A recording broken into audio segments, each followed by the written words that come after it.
Fantastic. I will be your moderator today. I am JD Prater, VP of Marketing at Ting, and I oversee our product marketing there. Have been involved with ShareBird for a few years now, so excited to see a few familiar faces and good to see everyone starting to roll into today's session on driving impact. And what does that even mean for product marketing? What does it mean? How do we measure it?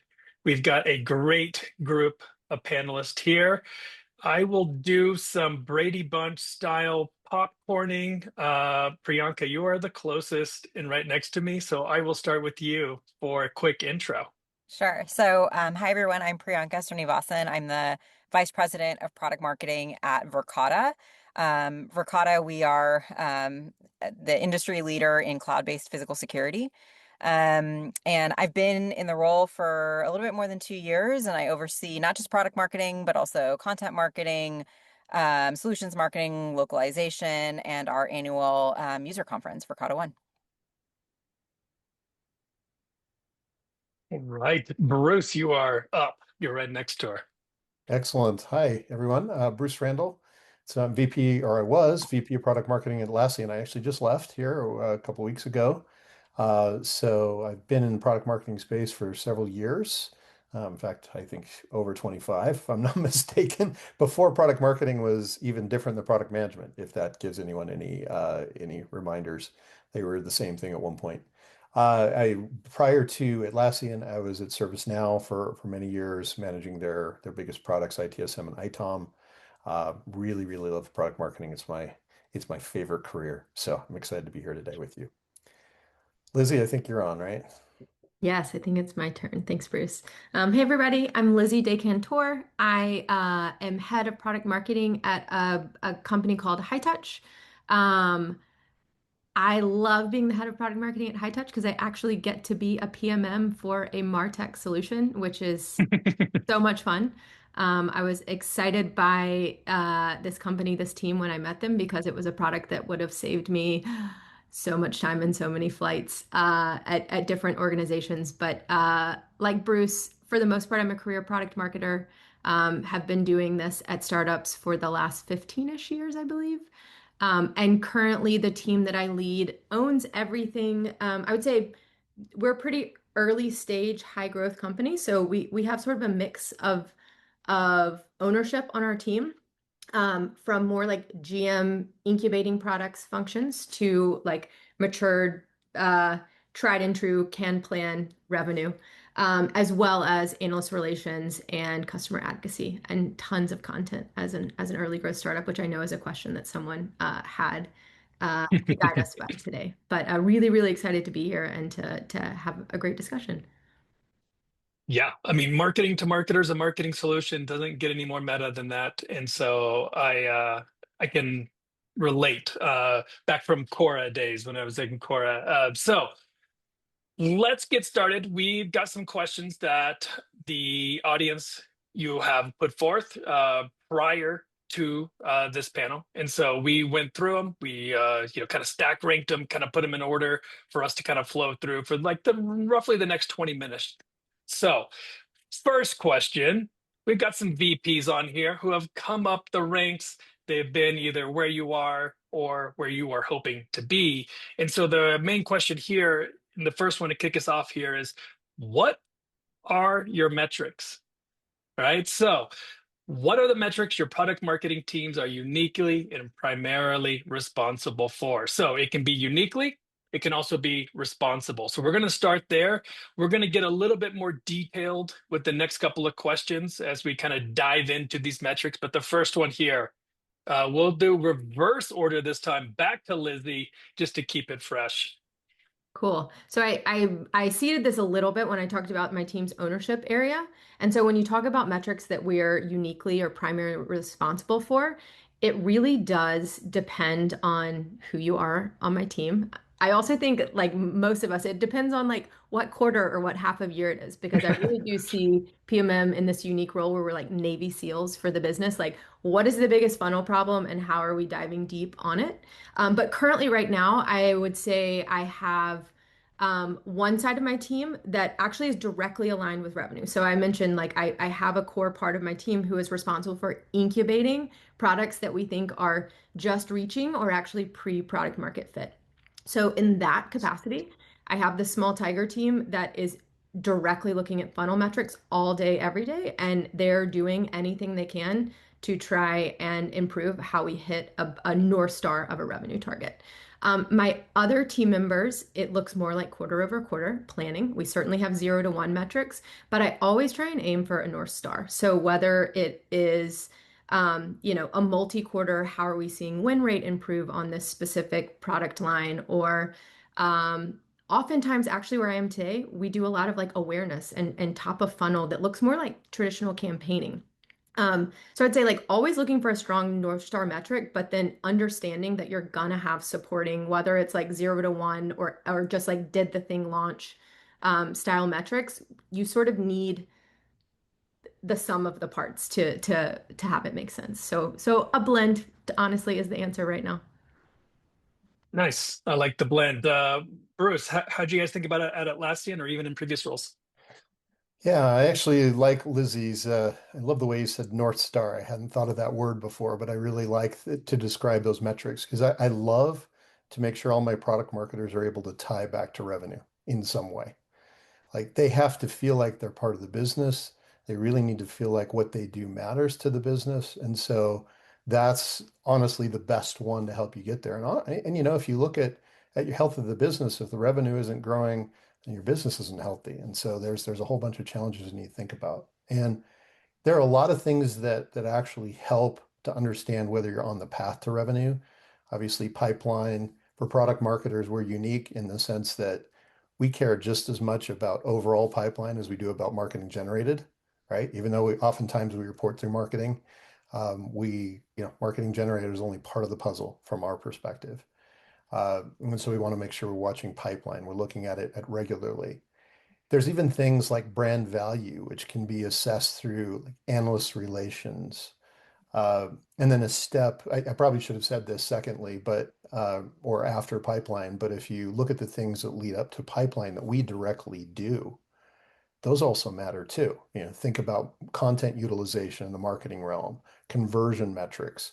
And then it's actually really easy to measure how well we're doing in the things we deliver directly, webinars, events, what are the satisfaction scores, conversion scores in those areas where we're actually doing the work to get there. And then there's even sales tools, which we can tie to as well. So how well are the sales tools that we're creating being utilized? How well are they helping to convert? Uh, and even what is the experience, I guess I should say, that the sales reps are having with it too. So those are also areas that I'd love to be able to track. But it all starts with that North Star revenue. We all need to feel like we're part of the business and really impactful on helping to drive that forward. Nice. How about over in security world at Verkada? Yeah, at Verkada. So I kind of think about it as like two different things. So one is we launch so much at Verkada every quarter. We're launching new products and features. I think in September we launched like more than 60 new, features and products across all of our product lines. So a set of my product marketers are tied to products. So they're responsible for our video security product or intercom product or whatever. And a lot of their time is spent on, launching new things, so coming up with the positioning and messaging and all the assets that have to be created. And I actually see that as like a pretty black and white metric. Like, you have the list of things that we need to launch it, like a website page, a doc or whatever. And it's like, did we do this? Check. And on time, right? And I think that's like a really critical thing. And I've talked about that a lot with our chairman, is just kind of being a key metric for product marketing, which is just like there's certain things that you just have to get done, and hopefully you get those things done. And then I think similarly on our solutions marketing side, we operate across like every industry. So healthcare, manufacturing, retail, K through 12 education, cities.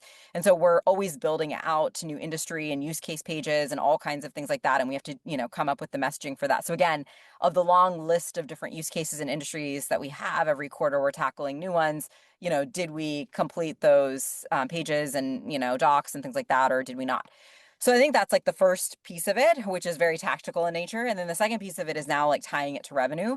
And so I'll give an example on the solution side, which is that we create all this messaging, and now, we work really closely with the content team that also sits under me to actually build out campaigns that demand gen can then take and use to generate leads. And so I think that's where the team really feels like the strongest link to revenue, because now all the messaging that they produced, or all the messaging they produce for different use cases or whatever, now gets turned into ads, it gets turned into webinars, it gets turned into messaging that we put out at events and things like that, that we use, emails, customer stories that we use to generate leads, pipeline, and that we then hand over to sales. So I think that's where the team really gets to see, like, wow, I created all this messaging on like school bus, security, and now it's actually driving pipeline, and I see it in these like really meaningful ways. But to do that, you got to create the messaging first, and that's kind of like a checkbox of did you do it or did you not?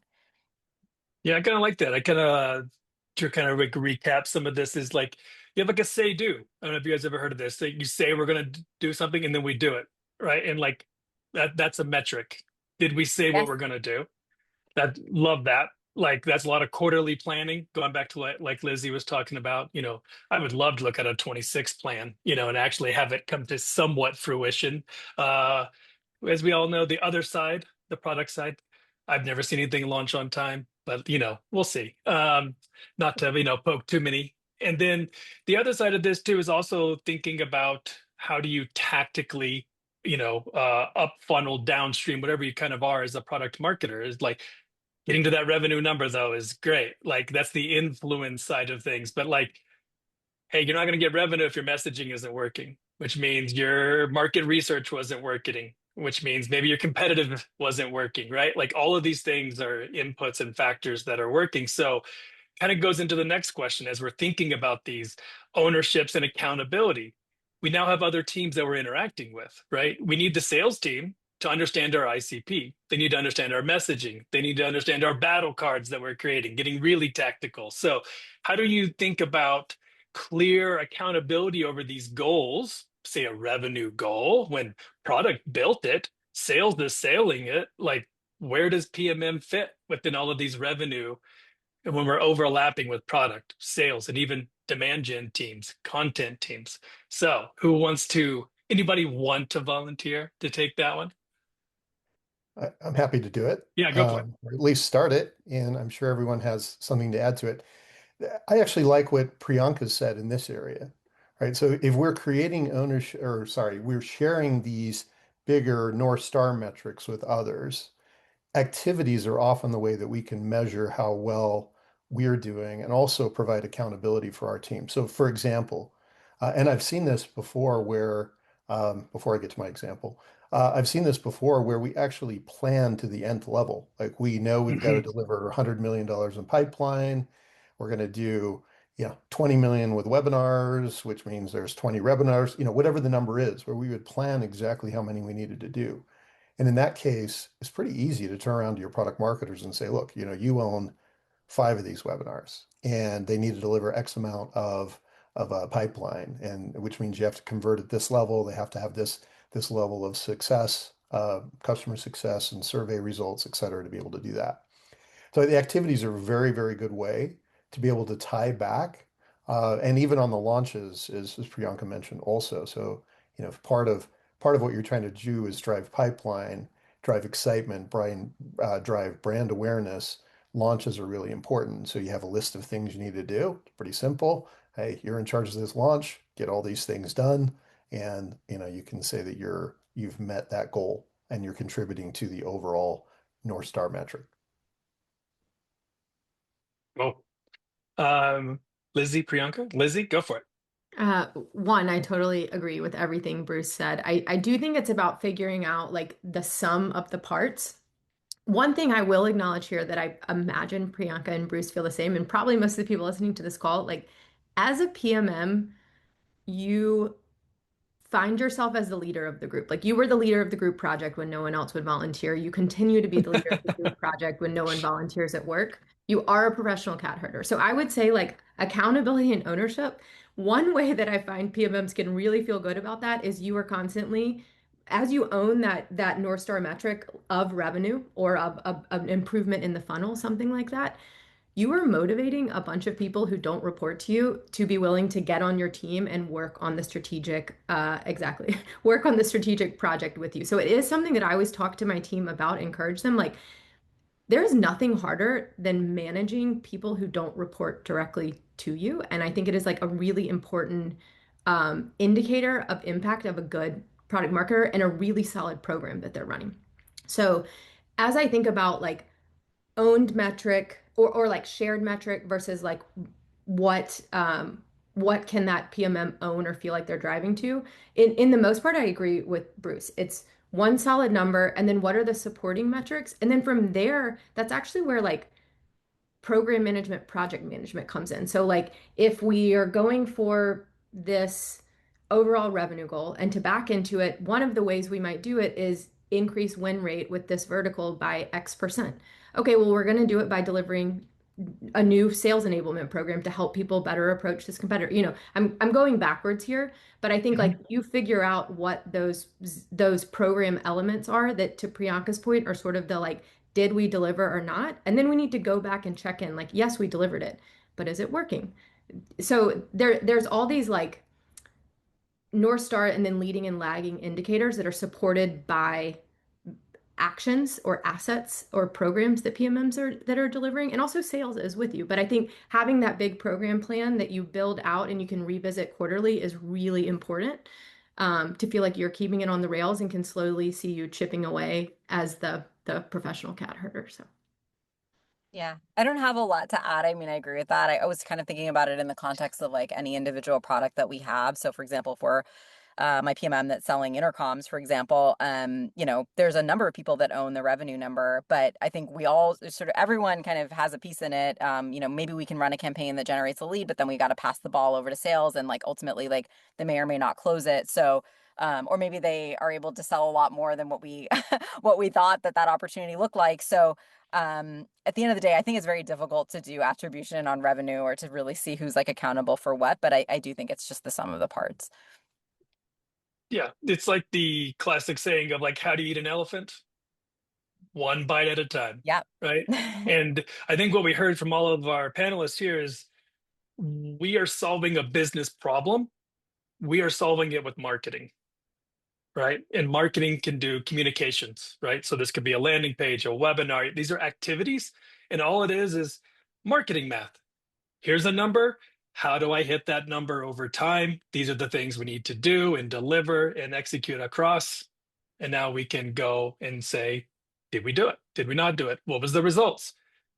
Feedback loop. Now we're back, right? And so I'm hoping we're getting a little bit more granular, a little bit more tactical, because the next question was JD, really looking for that. Yeah, go for it. sorry, could I add one thing? Because I was just Yeah. thinking about, as leaders too, I think that we have a pretty significant role there in creating ownership too, in the way that we communicate. Like if we're not asking regularly on the things that we believe our PMMs own, then what are the chances they feel like they own it? And it's very Hmm. easy to get in a one-on-one and you have conversations about the latest fire, but to make sure that we have that regular opportunity to talk about ownership and accountability, it's just really, really important. So that's just one little element I thought about as the others were talking here. Yeah, that is a perfect segue. You set it up perfect, rounding it out, but also setting up the next question. Thank you, Bruce. This person is really looking for demonstrating impact. Okay, so we talked a lot about how we're measuring, how we're getting ownership, accountability. Now, how do we demonstrate it? So this one felt like to me, that clear framework of what they were looking for. We got a lot of, upvotes for this one. It was almost like the internal marketing side, and like really thinking through, yes, we do a lot of to the market. A lot of times, and I've been guilty of this in my own career, is I'm not sometimes as good at the internal marketing. I forget, or I think I'm just bombarding people with Slack messages all day. You're right. And it's like, you have to remember, we got to remind. Those memories decay. We refresh, right? And so just trying to think through VPs, right? You're probably reporting into a CMO, or maybe you're owning all of it, right? How are you ultimately showing the impact of your teams? Yeah, I'm happy to start on this one. I mean, I like we have various forums, to kind of shout the praises of people. A lot of it is over Slack. We're a very Slack first organization, but some of it can also be in like, go to market all hands and things like that. But I'll always either do it myself or encourage my team to, every single time we have like a new industry body of work that we've created, right? A website page, docs, like whatever, to make a really big deal out of that in our channel for sales, like, where we have like 1,000 people and be like, here are all the materials, And so I think it's not something that gets done once. I think it's just something that builds over time because then Yeah. people see like, gosh, this team is outputting a lot like this. And I feel like I've seen that over my course of 2 years here where people will be like, gosh, your team like produces so much, it's the customer stories, it's all of the docs, it's all of the launch materials, everything. And then like, I'm not shy to do that. And then I've actually been very strategic about making sure that I'm the one every quarter that writes the email to the entire company about like, here's all the new launches that came out and here's all the materials. Like, actually, it's kind of interesting. Like, that used to be done by sales enablement. And then at some point, someone told me, like, they're like, Priyanka, like, your team is the one creating all the materials. Like, why aren't you the one like emailing the entire company? And so then I took that over and I'm like very strategic about making sure to do that. So it's like take credit where credit is due and so we do that.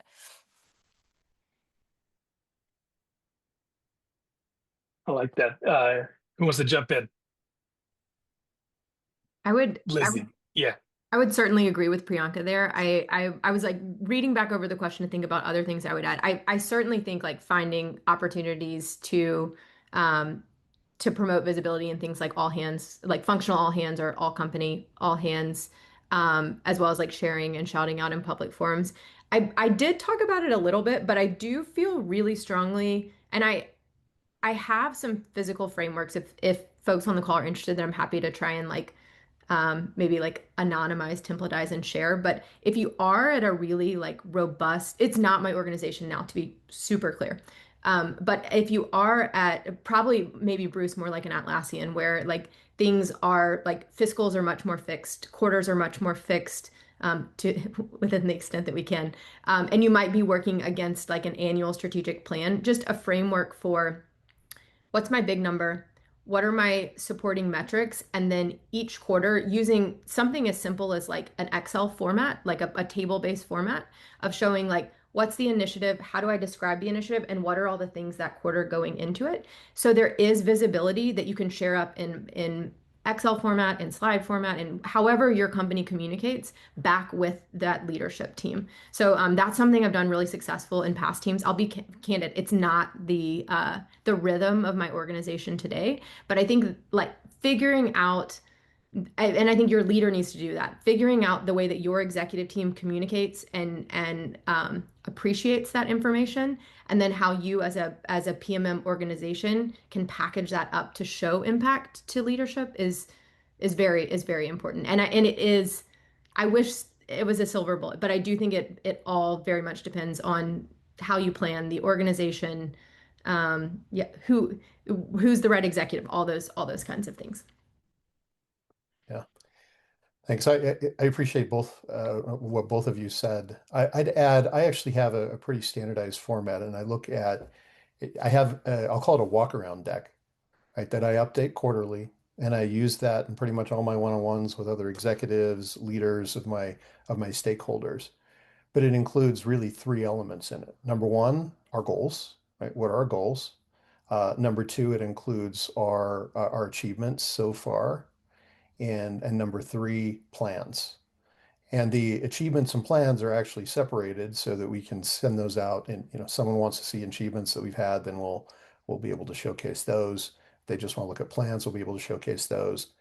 And the fourth element that I actually always have to add, even though I'd prefer not to, is what the heck does product market even do? Right. Yeah. So I always have yeah, this is the kind of stuff we contribute to, and this is what our goals are. And then you go through the rest of the list. So I love to have that little walk around deck. Just found is really helpful in practically any conversation that I have with my stakeholders. Yeah, I saw this one last week, different forum, and someone basically said, I'm paraphrasing, it was like, impact gets you noticed, visibility gets you promoted. And it's like just been ringing in my ears this last week of like, I gotta get more visible. And it was just like mostly the reminder. And so loved the like key takeaways just for everyone kind of recap. How does your company communicate? That's important, right? If you're a Slack heavy, I've been at companies where everything was in Slack, there was never email, right? Or how does your boss want to see the information? That's important too. At AWS, you don't do decks. We wrote everything down. My boss now, she used to work at Google. Everything's in a deck, right? And it's like understanding how they want to see it I think was all spot on. And then I love these ideas of how do you incept, how do you get into, certain things, right? So doing the quarterly update, like Priyanka does. One thing I did back at Assembly was all new hires went through competitive. And so I led the competitive. So they understood who our competitors, how we positioned, how we messaged. So I could do what Bruce did. And also, this is what product marketing does, right? And it was a all new hires had to basically have a session with me, and it was great. And so little things like that can be really helpful. Obviously, at Bruce's scale, probably not realistic, right? Whenever you're at Atlassian with lots of people, that you can't necessarily be a part of that. But any of those rituals you can get into, those traditions, and figuring out those forums to really elevate yourself, get the visibility that you need to showcase the impact. So tying them all together. So I'll make this one our last kind of panelist question here. For those listening, we have a Q&A.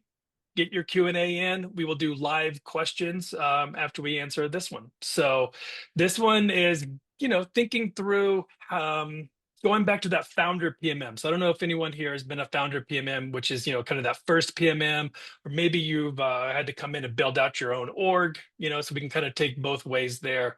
And like a lot of times people think of that first PMM hire as just like a content creator. You kind of get stuck, right? Of like, create the blogs, create the X sales deck, the enablement, right? And you end up in this, I don't know, kind of a hamster wheel of content creator. I've been there and you're trying to bust out. So, what advice would you give, anyone that's kind of listening and maybe feels that of like, I want to do more strategic stuff. I can do that. Let me do it. I can, but I'm stuck here. What advice would you give? The first piece of advice I'd give is never set up infrastructure that makes people think that you're a ticketing, like that it's like a ticketing engine where it's like you can take a Jira ticket to like, and I see this like all the time, where, and actually like a lot of PMM organizations that I've come into, the last company I was at was like this, where like before I came in and I took over that team, like the team didn't have a leader, and they basically had like a Jira ticketing engine for anyone that wants to like request a one-sheeter or a piece of content. And that actually like sets you up for this problem, right? Because then people think of you as like, oh, you're just someone that like, yeah, can you create my one-sheeter? Can you create my deck or whatever? So I actually make it really clear that's not what we do. We don't have that kind of we don't have that process here or any organization that I'm at. And then I also like try to remind my team, like at the end of the day, like we're not here to create people's decks. I think it's actually very strategic and foundational to create like a pitch deck. I think that's awesome, but sometimes you'll get reps being like, okay, like I have a deal with the whatever. Can you create a few slides on this? And actually, like I turn around and I say, that's actually your job. Like that's your job as a salesperson to create that stuff. I mean, like what else are you doing? So it's like there might be some things that you might need help with, but we're not here to create your slides for your deck, or to create like very bespoke things. Like we have materials that we create that we've thought about that are strategic because we have like these use cases that are very common and things like that. And then the third thing that I do is I remind people that, and I've done this many times here at Verkada, that we have a sales organization of 1,000 people and a PMM team of whatever, 10 people, right? And so I often remind reps that like, just to put it into perspective for you, that's not what the team does, because there's just no way the 10 people could make bespoke materials for like 1,000 people. And so instead, and so after some time, I think people start to get that. But yeah, there's certain things that you can do to just not set yourself up for that to start with, I think. Yeah. I agree. Like I love the ticketing system comment. I agree. It's definitely we all want to do that, right? To make it easier to capture inputs. But I'd say, remember where I don't know if I want to use the word power, but in some ways, PMM power is that we're the face of the market, right? We understand the customers. We understand the buyers in any particular customer or opportunity. We understand our competitors. We understand what's happening with the analyst community. And we've got to represent the face of the market wherever we are. So if we go to the sales force, we're representing who they're potentially going to be selling to. And we're also representing what we know about the product and its value proposition. I didn't mention that at the beginning, but we're also mentioning that. If you talk to the product team, you're representing the market to them, right? They may know the customers pretty well. They may have even done some good analysis on competitors, right? But there's a piece of that that they probably don't understand around how's the sales force made up.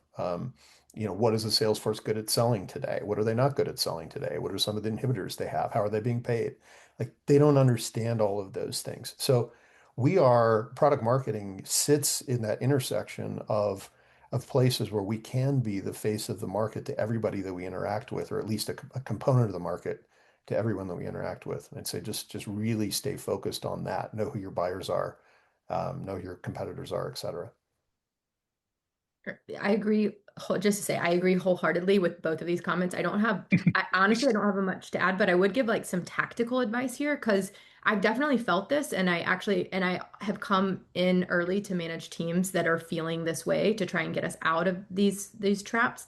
And I would say one thing is like you have to be we're smart people. We have to be tactical and smart about it, right? So you do need to figure out your prioritization and make sure you're still delivering or having those wins as the company has defined it right now while chipping away at how am I going to have impact. And I think Bruce brought up something so smart, which is like whether it's whole market, it's voice of customer, what you typically find with the other folks that you're working with is like recency bias in like last Yeah. call, last deal, last ticket that blew up that like started a fire drill, etc. And you have the opportunity to like zoom out and represent the big middle and like the greater sum of the parts. And I think as you find opportunities to enlighten your cross-functional partners on that, I think you will start to see higher impact and you will see yourself start to get pulled into those conversations. It's not a turnkey, like it's a hard spot to be in. And I think you trying to figure out strategically how you keep the lights on some of the expectations while finding your strategic ends because you have all that knowledge and you have the opportunity to it. And we all have awesome tools in place now to do it, right? You have Gong, you have AI tools that'll scrape Slack and Google Docs and etc. Like utilize those things. Just be the person that can look at it from a 10,000-foot view and have a perspective that other folks just don't have the time for. Yeah, I like that one. I'm just going to build on Lizzie's there because we're all kind of building on each other. The last one I'll say, and then we'll turn it over to the audience, is I've always found success in being closest to the data. If you know the data and you're closest to it, you're going to win because a lot of people are going to bring opinion, recency bias. But if I can go and say, look, our market research shows this, our competitive analysis says this, the market growth looks like this, our best customers look like this profile, like the product usage looks like this for power users, right? Like, and you're now pulling from customer support, from product analytics, marketing, and now you're the aggregation of that. You're going to quickly elevate your role out of this content creator. And then plus one, I love efficiencies and process, and I have been in that trap where I'm like, fill out this form and we'll go and create this thing for you. And it's like, look what I did. I built this cool Airtable. And now I'm like, now look what I've done. And so good call out. Thank you so much for all of that. All right. So let's have some fun. We have a lot of really good questions rolling in. For those attending live, please put some more in, plus one them. But I'm going to start with Jason. Jason, you said if you were starting in product marketing today, what would you tell yourself to hit the ground running? So for some of you, that was 15 years ago, but like, let's think about it. Let's go back to our younger selves, less wrinkles, less stress, less gray hair ourselves. What does that look like?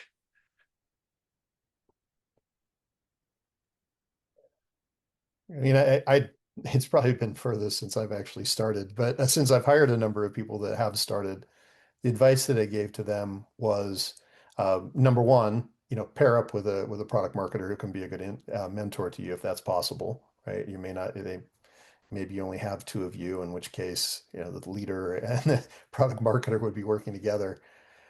Second thing, you get to know your product, get to know your market. Those are two of the most important things that you can do, and realize that your value proposition is in describing the value of the product or solution that you're talking about to that person that you're selling to.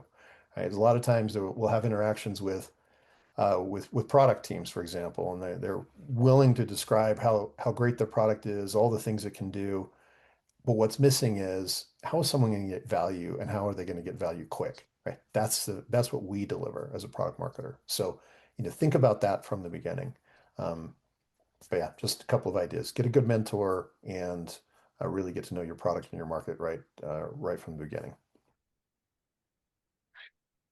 The other thing I would add on top of this, from what Bruce said, is I actually think when you're a new product marketer at a company or new to product marketing, um, own and like find value in your objectivity. So I think like as we're more senior, as we've been at our company longer, we know where the bodies are buried, we know the products we've sunset, etc. It can be really hard to be objective. And we forget that as we own a market, as we're responsible for thinking a year ahead, like where are we expanding our TAM? Where are we trying to go? There's nothing more valuable than objectivity. And I actually find it to be something really hard to sort of like come back to once we've been in an organization for too long. So a little bit of a different flavor on that, but I would say like it's something quite valuable, and hold it as long as you can, because when you lose it, it can be really tough. You get in that echo chamber mode of messaging, positioning, forgetting to get creative about channels, etc. And I think like there's so much value you provide as a new product marketer within an organization for that reason. Yeah, I think all of those things make a lot of sense. I think probably the final thing I'll say is just like focusing on fundamentals, especially if you're new, like, make sure that you have good writing skills, build good relationships with, product, get a few launches under your belt. Like there's just a few fundamental things that like, every product marketer should do. And I think it's just like getting those, past you, I think is always good. Yeah, I like it. Great answers. What I would tell myself, I'm just gonna jump in, like use AI tools. Like, geez, it's so unfair. You guys have these things now. Like, you know what I mean? Like using Notebook LM or ChatGPT, Cloud, whatever it is. You ever get like a 30 different industry reports? It's like you get to be an analyst now, right? Like, tell me where is it going? Like, and you can get that done in like 15 minutes is just that's fantastic. So that's mine. All right. This one, second one. Okay, beyond win-loss interviews, what data points tell you that your positioning is changing deals? And I'm going to say probably for the better, is what I'm hoping we're trying to get to for this question. So, how do you see the impact of your positioning on deals and how it's actually influencing us? I will tell you, I actually see win-loss as a lagging indicator. I think it's Mhm. I'm at a company right now where like we can't prioritize win-loss. It's just not where we are. We pay attention to those metrics, but it's not a focus. Um, Mhm. and and win-loss is an amazing program in a big, well, for me, typically in a big, robust PMM organization. Um, and I find like when you get that data, it's actually quite late. Like, how long does an enterprise sales cycle take? It can be Yeah. quarters, right? And so it's not a dashboard, it's not exact metrics, but I think to your point, JD, like amazing tools that we have at our disposal today.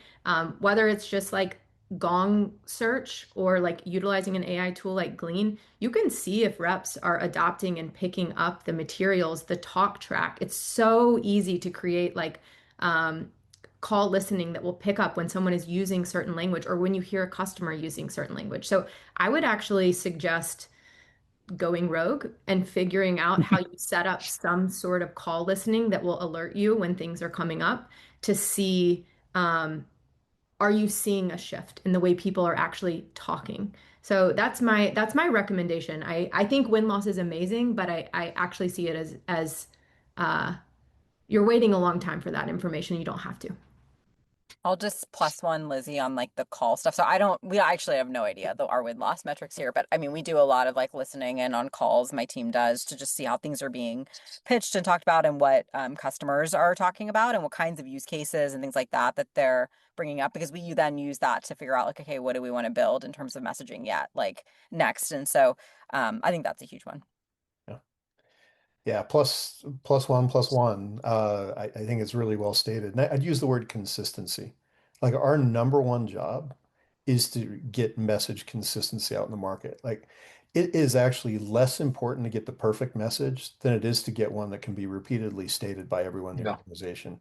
Yep. And so if you're actually seeing it, kind of to Lizzie's point, where the sales reps are using it, the customer service folks are using it, the product managers are using it, like suddenly you're like, oh, you know what? This is a story that's easy to tell. It's resonating when they give it. It must be working. Like those are all good signs. And you're right. Win-loss is way down the road, particularly customer win-loss. If you're looking at sales win-loss, maybe it's a little quicker, but then you have the sales lens also on top of it, which is sometimes not right. I'll add in a few more too, like in even more blunt. If your positioning isn't working, you're probably not getting leads.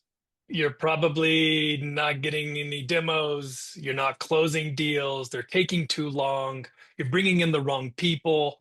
All of those things point to the wrong positioning. So going back to what Priyanka was saying, lots of solutions pages, different industry pages. If you're not getting the right industries coming in and you're not closing those industries, you have a positioning problem. I'll give you an example. At Assembly AI, one of our main, we called it conversation intelligence, the gongs of the world, right? They built their own models, but other companies were using us. We had a 70% closed rate. Like if you came in, we were going to win, right? We knew that. In other markets, in other industries, not so well, right? And it's because our messaging wasn't as good. Our positioning wasn't as good in those. We were too expensive, whatever it may be, right? But you're going to figure it out pretty quick.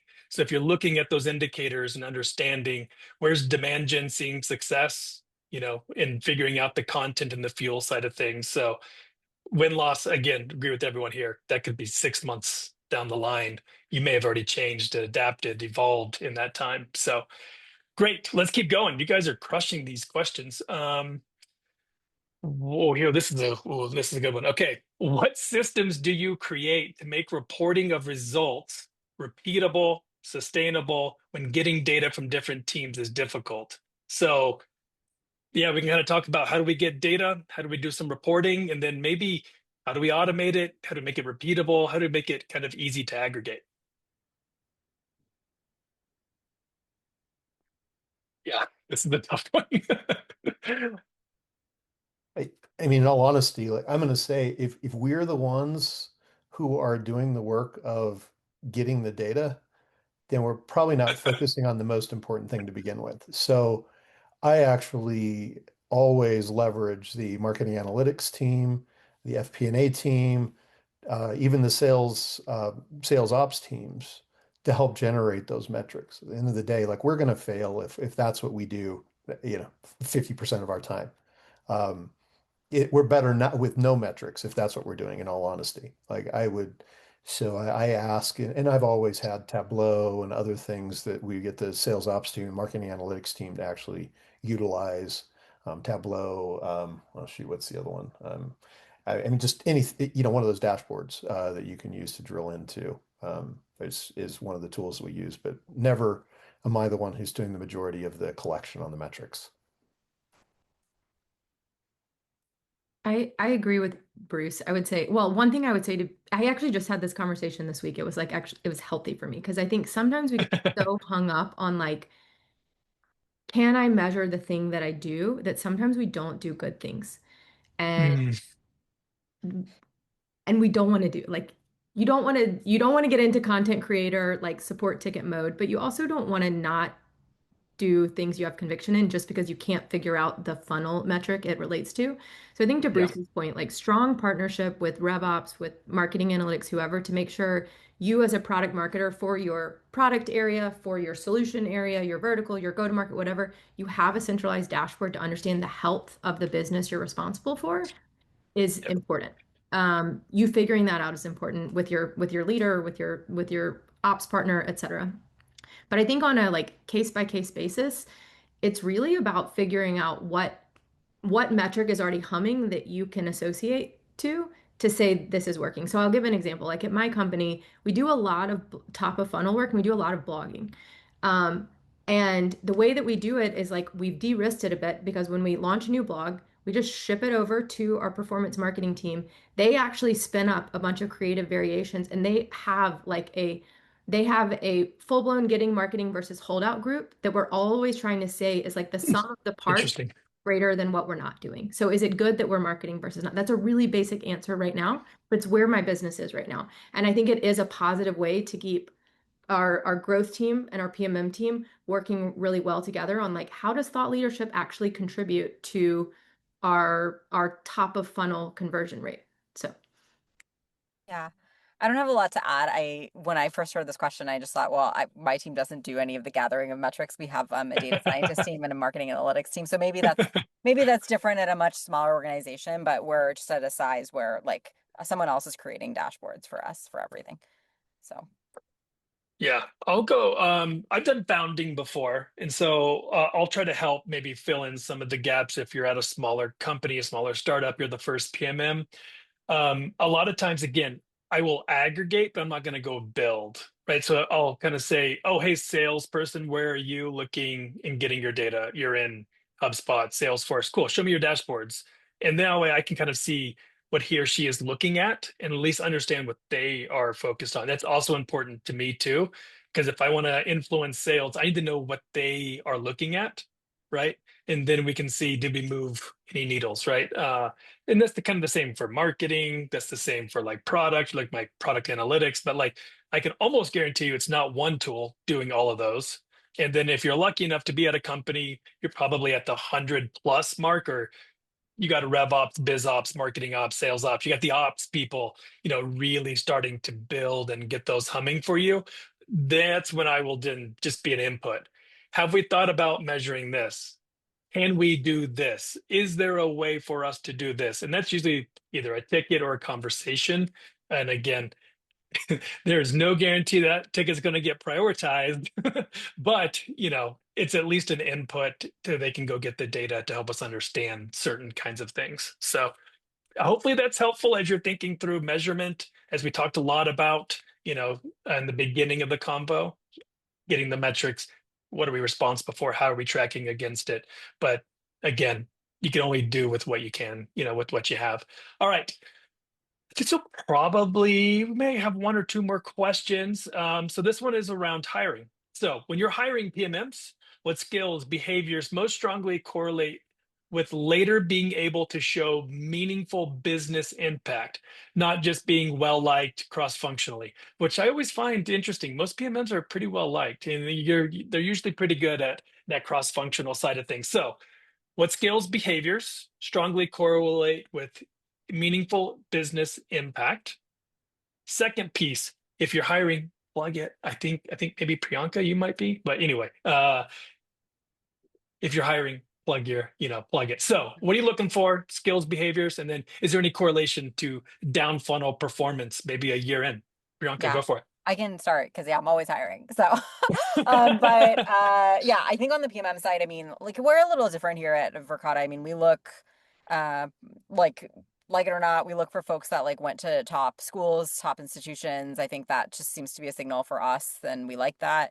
Having said that, what I really care about is writing skills, writing ability is like the first and most fundamental thing, which I think is like, especially, I mean, you mentioned AI. I have a really different take on it, which is like I worry if people use AI too much or ChatGPT too much because actually like I think Mhm. people need to just be able to write and, fundamentally like use their critical thinking skills. And also I think it's actually hard to do the job just with AI because you have to actually go and talk to PMs or go and talk to engineers and like gather all the insights. And like so far I haven't seen like an AI bot be able to like go and walk up to someone and tap them on the shoulder and have those conversations. So I think, and ask the critical follow-up question. So I think that's really important. So we actually test for writing in the interview process, and that's like a core part of what we do. We're very transparent about that. And then I think obviously, just like the personal skill set, because you are working with so many different people and you try to pick up on that. And then we often do an assignment where we just sort of assess for kind of go to market chops, or like how would you think about bringing a product to market and the different tactics that you would have to put out there, and the different kind of materials you'd have to build and how would you measure success and stuff like that. But honestly, if I had to boil it down to one thing, if someone is a very, very strong writer, I think that that's like a very good signal. So Yeah. that's what I would say. Yeah. Yeah. So I would start with a little bit of a cliche, but attitude matters, right? I am looking for someone who's willing to take risks and try something new, like all the time. I think that's probably the first thing. Second thing is really strong, and this kind of comes back to your point around writing, Priyanka, storytelling. But I'd specifically say storytelling because as product marketers, we're actually selling to the sellers, we're marketing to the marketers, right? We actually have to be able to tell stories that are going to resonate with whoever our audience is, and so you got to have some ability to tell stories to the right audience. Um, I was going to say until Priyanka, you've kind of put a cross through that. I was going to say AI skills because I actually think I agree with you. Like I believe you have to fundamentally understand the process of, getting to a summary of value, that sort of thing. But you have to be able to leverage AI to help with some of the block and tackle, and even, maybe it's the writer's block to begin with, right? It can help you get through that. Um, but yeah, I think if you're doing the interviewing, I agree with you. You should be testing. Do they actually have that fundamental skill of just understanding how to write for value, providing good summaries? Like all of that is really necessary for what we do every day. But understanding how to use AI is going to help to make them a lot more efficient and productive later on too. So, To build on those points, I guess, and if anyone on this call ever interviews with me, you'll know how I'm going to start the call. But I think like storytelling, writing, positioning are just like core tenets of really strong product marketers. And I think it is the differentiator we provide in our role over lots of other things. And a way that I always like to sort of suss this out with candidates actually is like you come to me with a VC, a LinkedIn profile, et cetera, with all kinds of information that I'm going to infer from, or maybe not. Maybe I haven't had time to read it. And I typically ask, like, invert a question where I ask someone a little bit of a positioning exercise on yourself, where, like, you know a bit about this role. Tell me what are the 2 to 3 most important things I'm not going to be able to glean through a bullet, or they're just not there about you that make you a great candidate. And it sounds really basic, but for me as a hiring manager, there's so much that I can understand just through that kickoff of like, can this person command a room? Are they going to be able to cat herd and motivate people who don't report to them? Um, are they good at like, are they concise? Can they position? I mean, really, like how you position yourself to me, I think is one of the most important things you can do to really shine as a PMM. The other quite tactical thing I look for actually is not just how people share about their work, but I think to Bruce's point on risk taking, like if I'm launching a new deck, I actually expect that I'm delivering it before sales is. So am I willing to throw myself in the ring? Am I willing to take that risk? Will I fall on my face like on behalf of making sure this thing is right when I do scale and ship it in a much higher risk scenario? So I think that's the other tactical skill that I'm really looking for that lets me know like this person's going to roll their sleeves up and get the job done. Yeah, those are all really good. I like for me, writing is more of an output, meaning like usually clear thinking is clear writing, right? And then Mhm. like I just need to know that you can think to go into the AI side of things, right? We have a lot of newer colleagues coming in younger generation, and they're very good at finding the answer, but they don't know how they get to the answer. And that how is so important for the output of a clear thinking, right? So I joked about like, somewhat joked, like an LLM can take 30 industry reports and get me an answer. Sometimes that's just what I need, right? But other times you need to do that synthesis yourself. So one thing I look for is also research chops. So much of what we do is research of markets, competitors, product, customers. You're just constantly taking it all in. Then you have to synthesize it yourself, right? And then my last one, I just love curious people. It probably goes to the risk takers, but it goes to like the problem solvers too. I love people like that love to tinker. Like they just probably have like a side hobby that they're doing over here. They probably, for me, like I love working on my bicycles. Like I should probably take it to a mechanic, but like I've just learned how to do it myself, right? And so I'd love to tinker around the house. Probably not good sometimes. You can ask my wife, but I'd say 80% of the time I do okay. Like, YouTube videos and a screwdriver will get you pretty far. So um, I just want to thank everyone for attending. We are at time. Lizzie, Bruce, Bianca, thank you so much for coming on, talking about driving impact as a PMM. Great storytelling, great thinking, concise answers. Everyone here, round of applause. Hopefully, everyone listening, you at least got one or two nuggets that you can take away to make this hour webinar with Sharebird totally worth it. I know it was for me. At this point, I'm going to turn it back over to Heather, who will read us out, if you will. Like, subscribe, comment.